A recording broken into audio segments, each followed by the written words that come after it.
बहुत आसान है रास्ते, अब रोजगार के वास्ते नए आसान रास्ते, अब रोजगार। नमस्कार। केंद्र सरकार द्वारा किसानों की आय बढ़ाने के लिए कृषि विपणन में दक्षता और प्रभावशीलता प्रदान करने के लिए किसानों का व्यापार और वाणिज्य संवर्धन और सुविधाएं अध्यादेश 2020 तथा मूल्य आश्वासन और फार्म सेवा अध्यादेश 2020 पर किसान सशक्तिकरण और संरक्षण समझौता नाम से 2 अध्यादेश जारी किए गए हैं। पहले अध्यादेश की बात मैंने पिछले वीडियो में आपके साथ की कि कैसे आप मंडी में पूरे देश में अपना उत्पाद बेच सकते हैं। दूसरा अध्यादेश इस बात को लेकर है कि किसान और प्राइवेट जो कंपनियां हैं, प्राइवेट जो लोग हैं, व्यापारी हैं, वो किस तरह खेती में मिलके काम कर सकते हैं। आप जानते हैं कि एक शब्द हमारे यहाँ बहुत पुराने समय से चल रहा है, उसको कहते हैं अधिया बटिया। पहले अधिया बटिया पे गांव में लोग काम करते थे, जो जिनके पास ज़मीनें नहीं थीं वो ऐसे लोगों की ज़मीनें किराए पे लेते थे जिनके पास ज़मीनें हैं और जो खुद जोतने का काम नहीं करते थे। बाद में इसमें बहुत सारी बुराइयां आ गईं और भारत सरकार और दूसरे राज्य सरकारों ने अधिया बटिया पे तरह तरह के कानून बना के बैन लगा दिया। फिर दूसरा शब्द आया कॉन्ट्रैक्ट फार्मिंग। कॉन्ट्रैक्ट फार्मिंग में जो प्राइवेट कंपनियां हैं वो किसानों के साथ एक समझौता करती हैं, एग्रीमेंट करती हैं, जिसमें पहले से कीमत तय होती है और उस तय कीमत पे जब किसान उनकी गुणवत्ता के आधार पर बस कोई चीज़ उगाते हैं तो वो उन्हें खरीद लेते हैं। पर इसमें भी बहुत सारी समस्याएं थीं और बहुत सारे किसान इससे परेशान हो रहे थे, कंपनियां भी परेशान थीं। तो अभी केंद्र सरकार ने एक नया अध्यादेश जारी किया है जिसमें पुनः इस सब चीज़ को स्पष्ट रूप से परिभाषित किया गया है कि किस तरह से कोई भी व्यक्ति, कोई भी संस्था या किसानों की एफपीओ या किसानों की कोऑपरेटिव किस तरह से किसानों के साथ एक समझौता कर सकते हैं और कृषि उत्पाद की पहले से कीमत तय कर सकते हैं, बायबैक का अरेंजमेंट कर सकते हैं। यदि किसानों को कुछ सर्विसेज देना है, किसी तरह की सलाह देना है, किसी तरह की कृषि आदान देना है या ट्रैक्टर किराए पे देना है या खाद बीज दवाई बेचना है, तो इस सब के लिए भी अब एक अनुबंध किसानों के साथ किया जाना संभव है। इस अनुबंध में दोनों तरह के काम हो सकते हैं। ये इलेक्ट्रॉनिकली भी हो सकता है और ये फिजिकली भी हो सकता है। अगर कोई वेबसाइट बना के किसानों को रजिस्टर करता है और उनके साथ अनुबंध करता है तो उसमें भी हो सकता है। इसमें कुछ चीज़ें किसानों को समझने वाली बात है।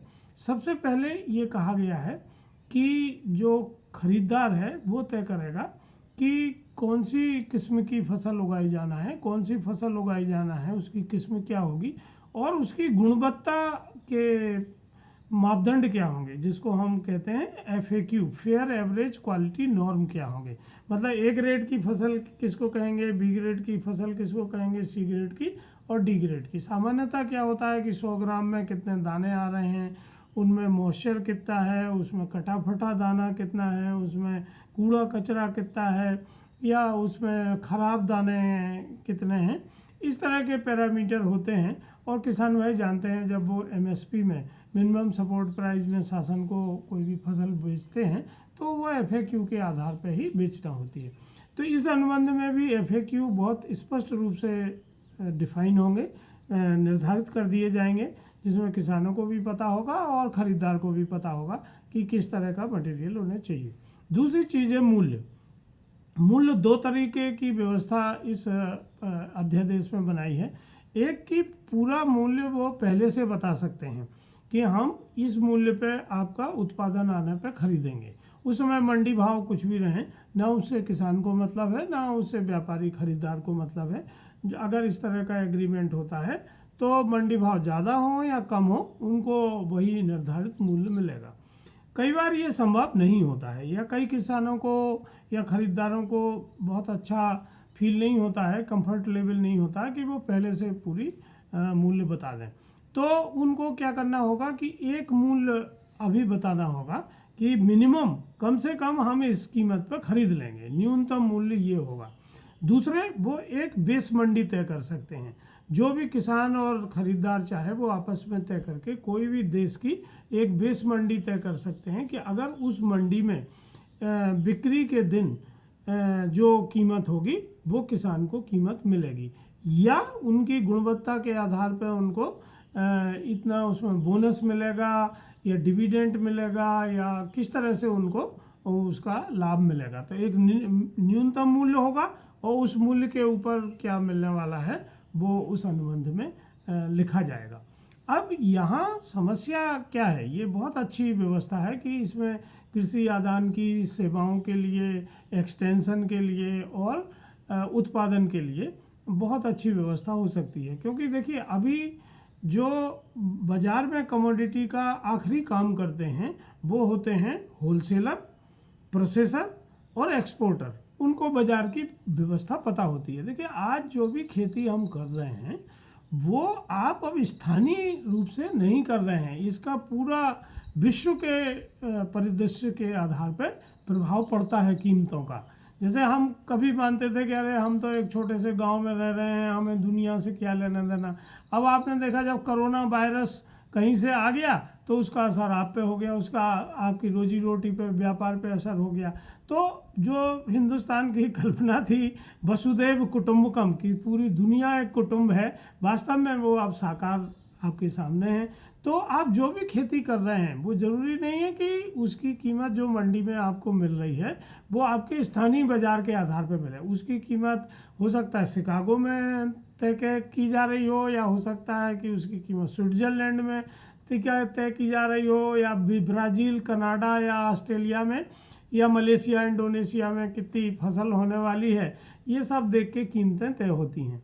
तो आपके ऊपर विश्व के बाज़ार का बहुत असर पड़ता है। लेकिन चूंकि किसान कभी भी इतनी जानकारी नहीं रख पाते हैं कि पूरी दुनिया में क्या हो रहा है, कब किस देश की फसल आती है, पर जो व्यापारी होते हैं, जो अंतर्राष्ट्रीय व्यापार करते हैं, उनको ये पता होता है कि कौन सी कमोडिटी बिकेगी, उसकी क्वालिटी कैसी होना चाहिए और उसकी कीमत क्या होगी। इसी तरह जो निर्यातक देश हैं और जो आयातक देश हैं वो अपने पैरामीटर तय करते हैं, उनको फाइटोसैनिटरी रूल्स कहते हैं कि उसमें खाद की मात्रा कितनी होगी, उसमें पेस्टिसाइड की मात्रा कितनी होगी, वो जीएम सीड होगा या नॉन जीएम सीड होगा, वो ऑर्गेनिक होगा या केमिकल से बना होगा, ये सब पहले से तय होता है। और जब मामला एक्सपोर्ट का आता है तो फिर हमें उसके सर्टिफिकेशन लेना पड़ता है और वो सर्टिफिकेशन के आधार पर वस्तु आपकी निर्यात होती है। चूँकि भारत में अभी क्या हो रहा है कि जो गुणवत्ता है उसका निर्धारण उपज पैदा होने के बाद होता है। जैसे किसान तो गुणवत्ता से बेचता नहीं है, किसान तो जो उपज आई उसको भरा और वो बेचने चला जाता है। लेकिन जब व्यापारी उसको आगे बेचता है तो वो गुणवत्ता से बेचता है। तो ये जो गुणवत्ता जो ग्रेडिंग होती है, जब मंडी में व्यापारी ग्रेडिंग करता है तो वो केवल कलर के आधार पर या साइज के आधार पर ग्रेडिंग कर सकता है, पर वो उसके अंदर क्या चला गया है उत्पादन के समय उसमें कोई बदलाव नहीं ला सकते हैं। तो इसीलिए भारत के जो कृषि उपजें हैं उनका निर्यात करना कई बार बहुत कठिन हो जाता है और वो आसानी से निर्यात नहीं हो पाती हैं। तो ये अध्यादेश एक ऐसा मील का पत्थर साबित होने वाला है जिससे पहले से हम बाज़ार की स्थिति देखें और हम ये तय करें कि हम ये फसल कहाँ के लिए पैदा कर रहे हैं। ये हम स्थानीय बाज़ार के लिए पैदा कर रहे हैं या किसी दूसरे राज्य के बाज़ार के लिए पैदा कर रहे हैं, या हम विश्व में कहीं विदेश में निर्यात करने के लिए पैदा कर रहे हैं। तो ये किसान को अब समझना पड़ेगा। दूसरे कि उनको ये देखना पड़ेगा कि जहाँ वो बेचने वाले हैं वहाँ उसकी किस तरह की गुणवत्ता का मटेरियल बिकता है। तो ये व्यापारी जो काम करते हैं वो किसान को ये जानकारी दे सकते हैं। अभी व्यापारी जो निर्यातक है या प्रसंस्करण करता है या होलसेलर है और जो किसान है, उनके बीच में 6 या 7 लोग होते हैं और इनमें कोई संपर्क नहीं होता है, तो ये संवाद स्थापित नहीं हो पाता है। पर ये अध्यादेश से अब ये आसान हो गया है कि जो अंतिम लोग हैं कमोडिटी में, होलसेलर, प्रोसेसर और एक्सपोर्टर, वो सीधे किसानों से अनुबंध कर सकते हैं। पर यहाँ अब ये बात फिर से समझना होगी कि हमारे जो किसान हैं अधिकांशतः वो लघु और सीमांत किसान हैं। अब लघु और सीमांत किसानों के पास छोटी छोटी ज़मीनें होती हैं और कोई भी कंपनी या कोई भी व्यापारी या कोई खरीदार ये नहीं चाहेगा कि वो 50, 100, 1000, 10,000 किसानों से अनुबंध करे, क्योंकि इतने अनुबंध वो संभाल नहीं सकते और उनसे बातचीत करना, उनके खेत पर जाना, गुणवत्ता को टेस्ट करना, ये इसमें लागत बहुत बढ़ जाती है और वो फिर उपज बेचना मुश्किल हो जाएगा। तो यहाँ व्यवस्था की गई है कि या तो कोई एग्रीगेटर हो जो गांव का ही, या कोई मध्यस्थ हो जो इन सबको सम्मिलित करे, एग्रीगेट करे, या जो एफपीओ हैं, किसानों की सहकारी संस्थाएं हैं या किसानों के कंपनियां हैं, प्रोड्यूसर कंपनियां हैं, वो ये काम आसानी से कर सकती हैं। तो ये अनुबंध करना आसान होगा। तीसरी चीज़ कि इस अनुबंध को लागू करने के लिए हमें उस तरह के आदानों की ज़रूरत है, मतलब खाद, बीज, दवाई हमें वही मिले जो उसमें डालना है। नहीं तो अभी क्या होता है कि पहले से व्यवस्था नहीं होने से जब बोनी शुरू होती है तो जो भी बीज मिल गया, जो भी खाद मिल गया, जो भी दवाई मिल गई, उसका उपयोग किसान कर लेते हैं। पर इस अनुबंध के लिए अगर आप फसल पैदा कर रहे हैं तो ऐसा आप नहीं कर सकते, क्योंकि आपकी फसल फिर बिकेगी नहीं, क्योंकि ये पूरी फसल जो बिकने वाली है वो उस गुणवत्ता के आधार पर बिकेगी जो आपने अनुबंध में लिखा है।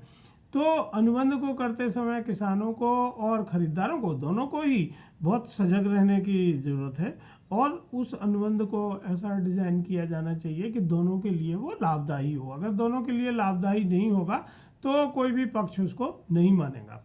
कई बार किसान ये भी सोचते हैं कि अगर मंडी का भाव बढ़ गया तो वो अनुबंध को एक तरफ कर देते हैं, मंडी में बेच देते हैं। दूसरी तरफ अगर कभी मंडी का भाव बहुत नीचे आ गया तो जो खरीदार है वो गुणवत्ता का इशू ला देता है कि आपका कलर ऐसा हो गया, साइज ऐसी हो गई, इसमें चित्ती पड़ गई, ये हरा हो गया, तो हम नहीं खरीद पाएंगे। तो ये अनुबंध तभी चल सकता है जब दोनों पक्षकारों के लिए ये लाभकारी हो। तो मेरे मन में ये बात आती है और जिस तरह से मार्केट काम करता है कि हमें एक कीमत तय न करके हमें ये अनुबंध में जो व्यवस्था की गई है 2 कीमतों की, कि एक न्यूनतम कीमत दे दें कि हम मिनिमम इस कीमत पर खरीदेंगे, दूसरे इसके ऊपर हम ये बोनस देंगे या इस बेस मंडी का प्राइस देंगे। तो इससे क्या है कि दोनों चीज़ें हो गई, एक तो किसान को बाजार की जो उतार चढ़ाव है उससे एक हेजिंग हो गई उनकी कि कम से कम इस प्राइस में बिकने वाला है। दूसरे, अगर वो बेहतर कर रहे हैं या मार्केट ऊपर जा रहा है तो उसका भी लाभ उनको मिल सकता है और ख़रीदार को भी कोई दिक्कत नहीं है, क्योंकि वो कहीं से भी खरीदें उन्हें उसी कीमत पर सामग्री मिलने वाली है। तो किसानों को जहाँ अनुबंध करते समय बहुत ध्यान रखने की ज़रूरत है कि वो किस तरह के अनुबंध में जा रहे हैं और वो वही काम या उस तरह का ही अनुबंध करें जिसका वो पालन कर सकते हैं। दूसरी तरफ जो खरीदार है वो भी सोच समझ के किसानों के साथ अनुबंध करें। और यहाँ एक बड़ी अपॉर्चुनिटी है, जो कृषि स्नातक विद्यार्थी हैं, बीएससी एजी, एमएससी एजी बच्चे हैं या एमबीए हैं या जो नया बिजनेस शुरू करना चाहते हैं, कि वो यहाँ इस व्यवस्था का लाभ उठा के और अपने छोटे छोटे उद्योग धंधे गांव में ही शुरू कर सकते हैं। देखिए, आप जान रहे हैं कि अब प्राकृतिक रूप से खेती बाजार के लिए होती है, अब घर के खाने पीने के लिए खेती नहीं होती है। तो इसका नतीजा ये हो रहा है कि अब बड़ी बड़ी फसलों के क्लस्टर अपने आप बन गए हैं। बहुत सारे किसान 50,000 30,000 किसान एक ही तरह की फसल लगा रहे हैं। कहीं आलू की खेती हो रही है, कहीं प्याज की खेती हो रही है, लहसुन की खेती हो रही है, मिर्च की खेती हो रही है, कहीं धान की खेती हो रही, कहीं मक्के की खेती हो रही, कहीं सोयाबीन की खेती हो रही, और ये क्लस्टर है। अब इन क्लस्टरों में आसानी से किसानों को एकजुट किया जाकर फसल के आधार पर उनका सेम पैकेज और प्रैक्टिस बनाया जा सकता है, खेती करने का एक जैसा तरीका बनाया जा सकता है, क्योंकि इसमें ना तो ज़मीन मिलाना है ना साधन मिलाना है, केवल काम करने के तरीका को बदलना है। तो यहाँ अगर ट्रेनिंग हो जाए, एक्सटेंशन की सर्विसेज हो जाए, तो वो आसानी से ये काम कर सकते हैं। तो मुझे ऐसा लगता है कि ये अध्यादेश किसान और व्यापारी दोनों के लिए बहुत उपयोगी है और इसका लाभ हमें दोनों पक्षकारों को लेना चाहिए। किसानों को भी अपने तरीके को बदलना चाहिए और जो एग्री कमोडिटी में काम करना चाहते हैं उनको भी इस अनुबंध की प्रावधानों का उपयोग करते हुए अपने बिजनेस को बढ़ाना चाहिए। अगर आपको व्यापारियों को भी और नए जो लोग हैं अपने बिजनेस करना चाहते हैं, शुरू करना चाहते हैं इस क्षेत्र में, उनको या किसानों को किसी भी तरह की सलाह की आवश्यकता है तो आप हमसे जुड़िए। ई फसल की वेबसाइट पर जाइए, हमें कांटेक्ट करिए। हमें खुशी होगी कि हम आपको गाइडेंस दें, मार्गदर्शन करें। और ये सब ई फसल मुफ्त में करती है, इसके लिए कोई फीस हम नहीं लेते हैं। आपकी सफलता ही हमारे लिए हमारा पारितोषिक होता है। आप सफल हों, आपका काम आगे बढ़े और वही हमें खुशी देता है। तो मैं चाहूँगा कि आप ई फसल से जुड़ें और इस काम को करके अपने बदलाव को अपने हित में करें। और भारत सरकार द्वारा ये एक अच्छा कदम उठाया गया है, इसके बहुत दूरगामी परिणाम होने वाले हैं खेती के क्षेत्र में, तो हम सब इसका लाभ लें। धन्यवाद।